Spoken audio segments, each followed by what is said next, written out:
I took the night shift security job at a furniture warehouse on the edge of town, expecting nothing more than quiet boredom.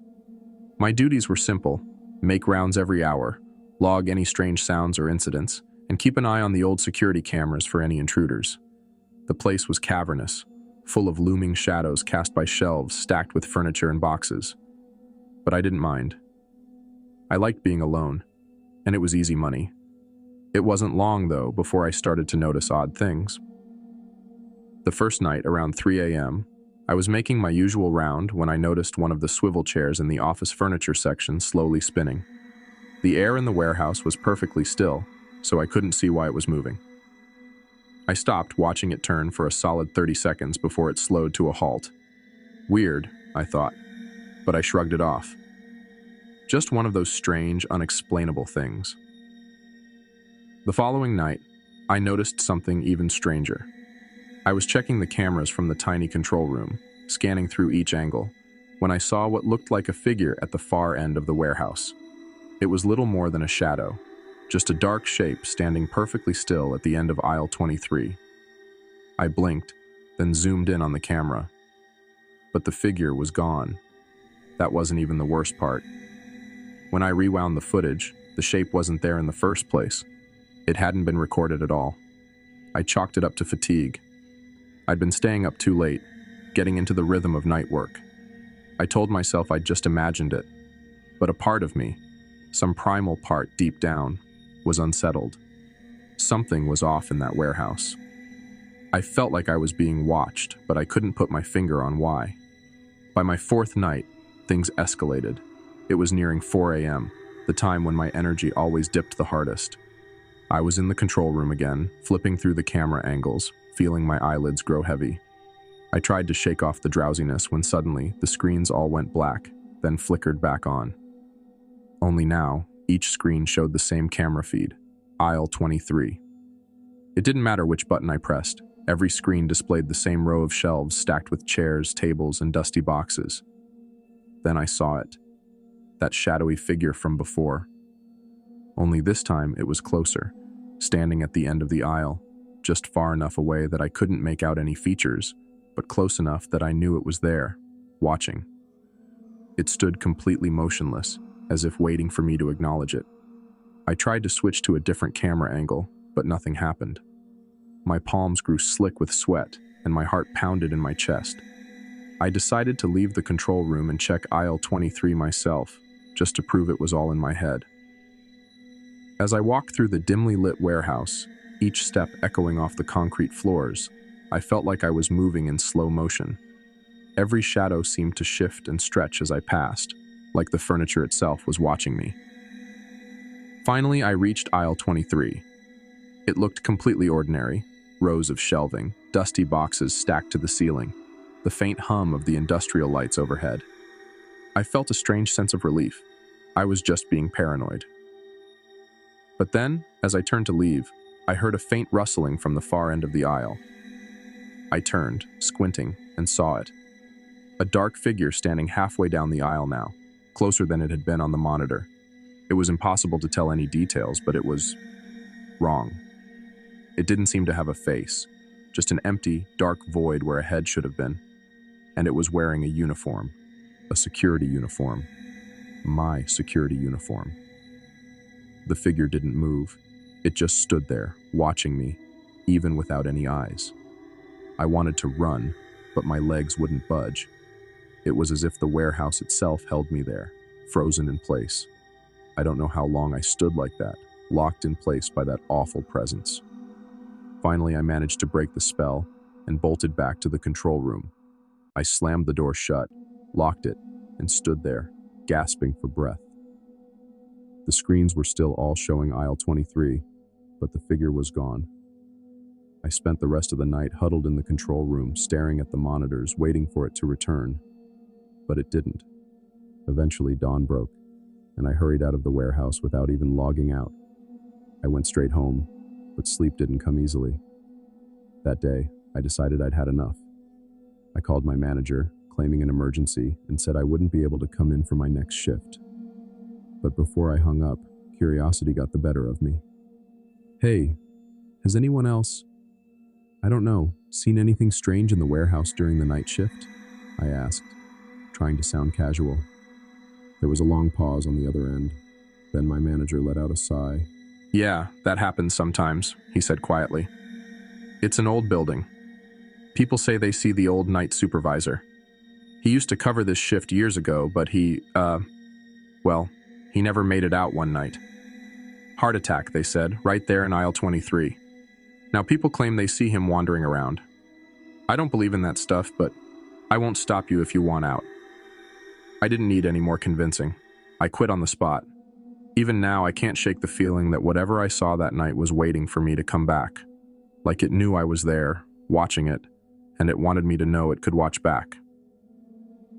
I still get a chill every time I drive past that old warehouse, wondering if I really saw what I think I did, and I never worked another night shift again.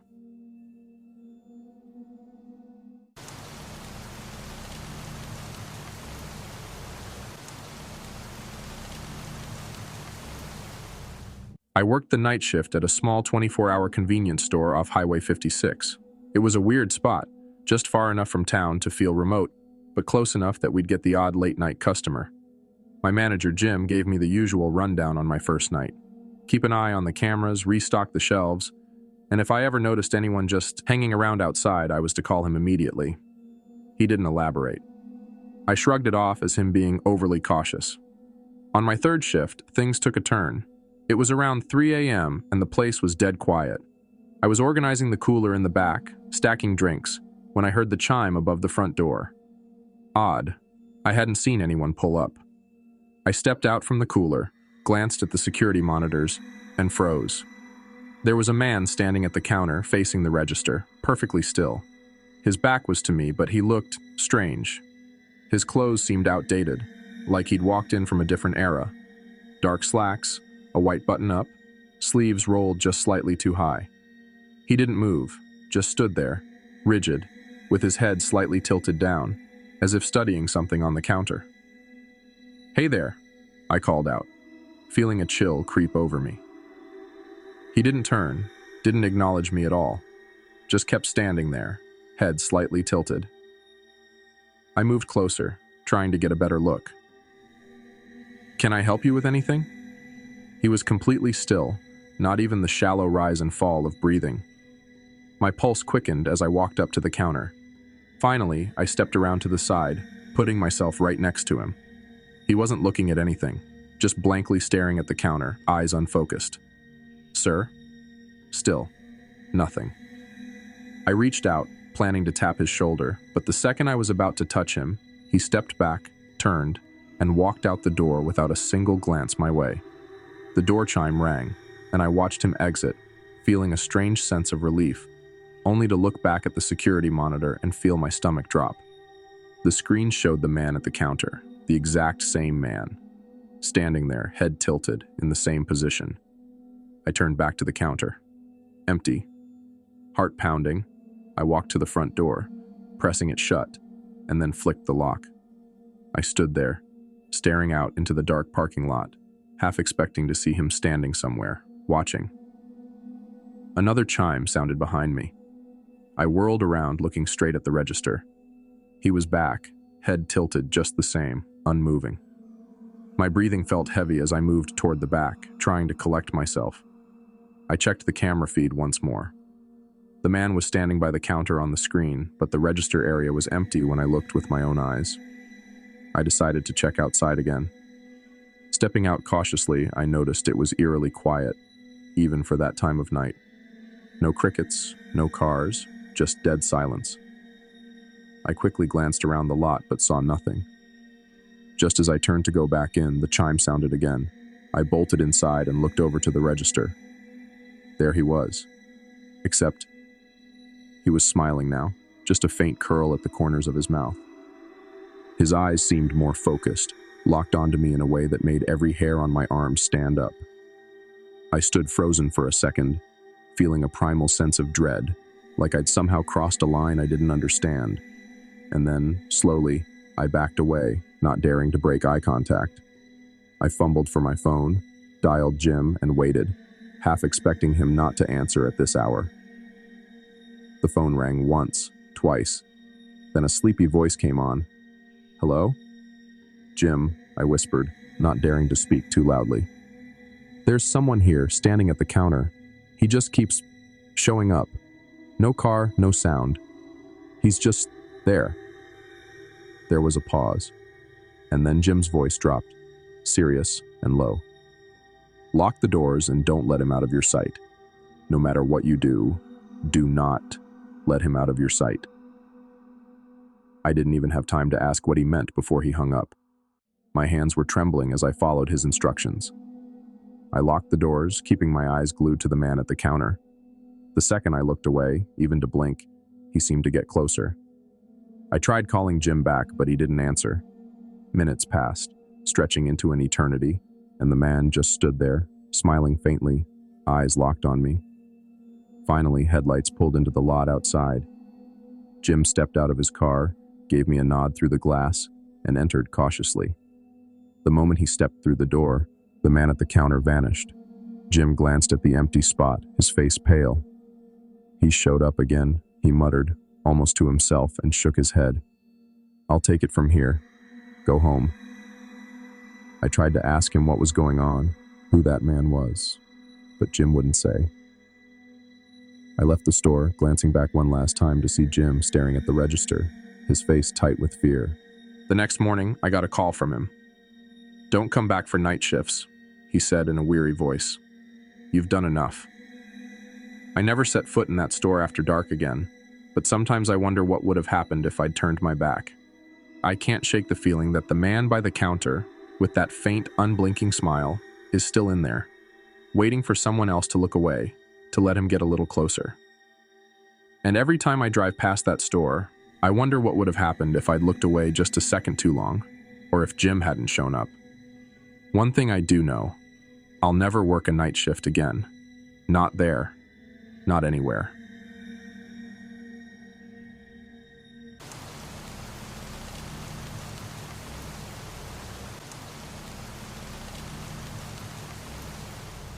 I work night security at a distribution center on the edge of town, just me and a whole lot of empty space.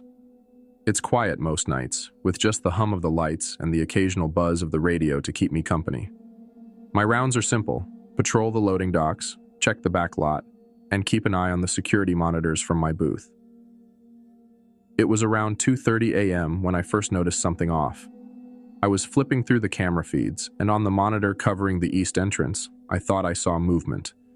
Just a quick blur, barely visible against the shadows. I leaned in, squinting at the screen, but whatever I thought I'd seen was gone. Thinking it might have been a stray cat or a trick of the eyes, I got up and went to check it out. The air outside was heavy and still, and the parking lot was empty under the floodlights. I scanned the fence line and saw nothing, no sign of anyone. But when I headed back to the booth, my radio crackled with static, and a soft voice slipped through. "Hello?" it whispered, so faint I almost missed it. My blood ran cold. No one was supposed to be on that frequency except me.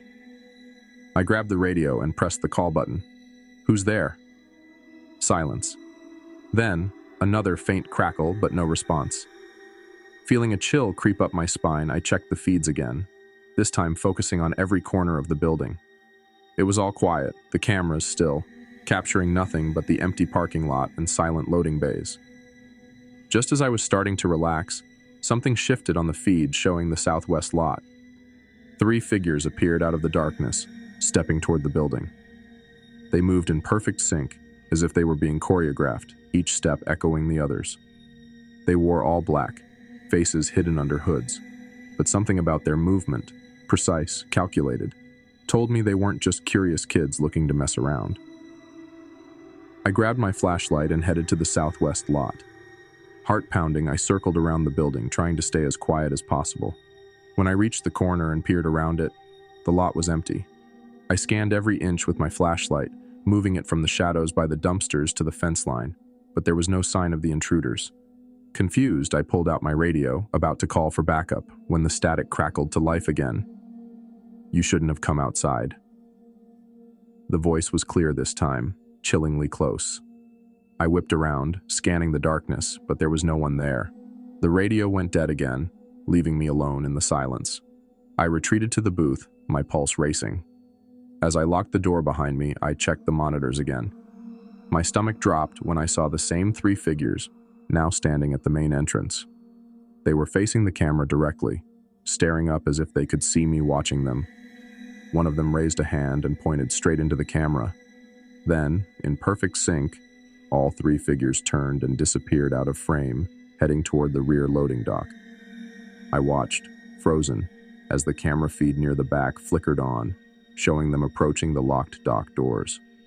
One of them pulled out what looked like a set of tools, starting to work on the lock. This was no harmless break-in. I reached for the emergency button under my desk, but before I could press it, a loud bang echoed from outside the booth. I looked up and saw a dark silhouette through the glass, inches from my door. It was one of them. Hood pulled low, face just a shadow. The figure didn't move, just stood there blocking my only exit. I backed up, eyes darting between the door and the monitors. The other two figures had now slipped into the building through the dock doors. They moved quickly, disappearing into the aisles between the pallets of boxes. I couldn't track them on the cameras anymore, but I could hear faint footsteps approaching, echoing through the empty warehouse. The radio crackled again. "Come out, and we won't hurt you."